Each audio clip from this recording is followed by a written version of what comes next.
Waziri Mkuu Dr. Mwigulu Nchemba ameanza ziara ya kikazi mkoani Singida. Ziara yenye lengo la kushukuru wananchi kwa kumchagua kama mbunge, lakini pia kukagua miradi ya maendeleo na kusikiliza kero za wananchi na kuzitatua. Kama ambavyo wanafahamu kwamba mcheza kwao hutunzwa.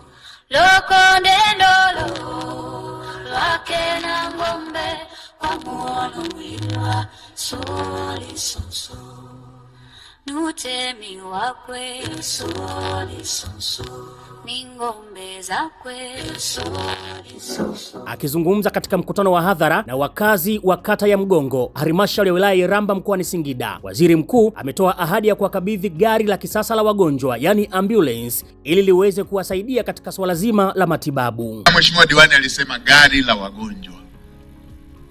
Gari la wagonjwa. Ndani ya wiki hizi mbili tutakuwa tumeleta gari ya wagonjwa tarafa ya Shelui. Baada ya hapo, chuma kama kawaida yake kikatoa nafasi ya kusikiliza kero za wananchi. Wakala subiri hapo. Kusongola kiento kidodu. Yani aza zile ulotondo nalo kaka upatile ajali. Eyo nyabasi ni pikipiki epo. Aulemo. Ale kwendile kunsoka na kule kema kuta kubarabara. Na aza nako kenkele makuta metu. Walibeba lita 20 moja, lita 10 moja, lita 5 mbili na lita 3 mbili. Ashokiliene. Hawajarudisha, wamebeba wameondoka nayo. Na hatuna mtaji baba, tuna marejesho, tuna familia na tuna watoto tunawalea, tunawalipia hela za walimu. Hebu akala, kwa nini mmechukua hayo mafuta? Mheshimiwa Waziri Mkuu, Mwagiti akilia pena kaini. Naitwa Alex Manajani, ni kaimu meneja wakala vipimo Singida.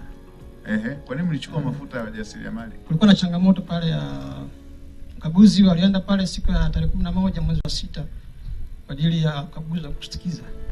Sasa mara nyingi huwa tukienda pale wanakimbia. Kwa hiyo tulichokifanya ni kufika pale na kuchukua Kwa nini mmechukua mafuta? Ndio swali linalosema. Tumechukua kwa sababu tumekaguzi kabla sijaondoka wilaya ya Iramba mwe mmeshawarudishia, na ili mshike adabu mkuu wa wilaya, kamata walioenda kuchukua hayo bidhaa weka ndani washike adabu. Haya mambo gani ya kijinga mnaleta haya?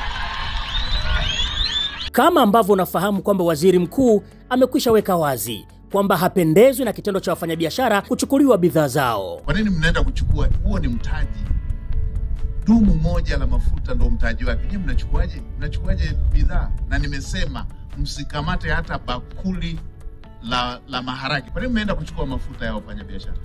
Lakini kero nyingine ni pamoja na hii. Mimi nilienda ofisini, nilikuwa naomba mkopo wa 2%. Mama huyu alienda kutafuta mkopo bila ya mafanikio. Afisa maendeleo kata ya Shelui anapewa maelekezo na waziri mkuu. Mheshimiwa wa wilaya, mkurugenzi na afisa maendeleo, naelekeza muangalie upya wazo lake. Kama wazo lake yeye anakoona fedha italipa, ana soko la uhakika, ni hilo, mpatieni. Maelekezo ya Mheshimiwa Waziri Mkuu tumeyapokea, na kuanzia siku ya Jumatatu tutamkaribisha mama ofisini kwa ajili ya kuendelea na mchakato wa maombi yake ya mkopo ili mwisho wa siku tuweze kumpatia mkopo. Lakini waziri mkuu kwa huruma yake amempatia mtaji wa shilingi milioni 1 mama huyu. Haya. Kwa hiyo wakati wanakuandalia hiyo, na mimi nitakutangulizia milioni 1 uanze. Asante.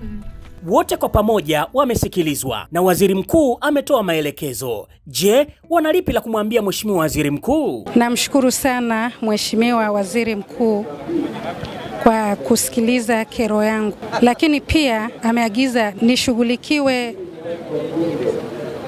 ombi langu lililokuwa naliomba, na pia ameniongezea kiasi cha shilingi milioni 1. Asante sana na Mungu ambariki. Kiufupi mimi namshukuru Waziri Mkuu Mwigulu kwa kunisaidia kuhusu huo mtaji wangu unarudi. Kwa kweli namshukuru sana Mwigulu. Kwa kweli Mheshimiwa Waziri Mkuu ni mtu wa kipekee kwa kweli. Anasikiliza wanyonge, anasikiliza kila mtu mwenye tatizo lake kwa wakati wake. Tunamshukuru kwa hilo kwa kweli. Mwenyezi Mungu aendelee kumpa moyo wa hivyo hivyo. Naam, hapa ni Singida. Bado chuma kinaendelea kuunguruma. Mimi ni Beni Mwanantala.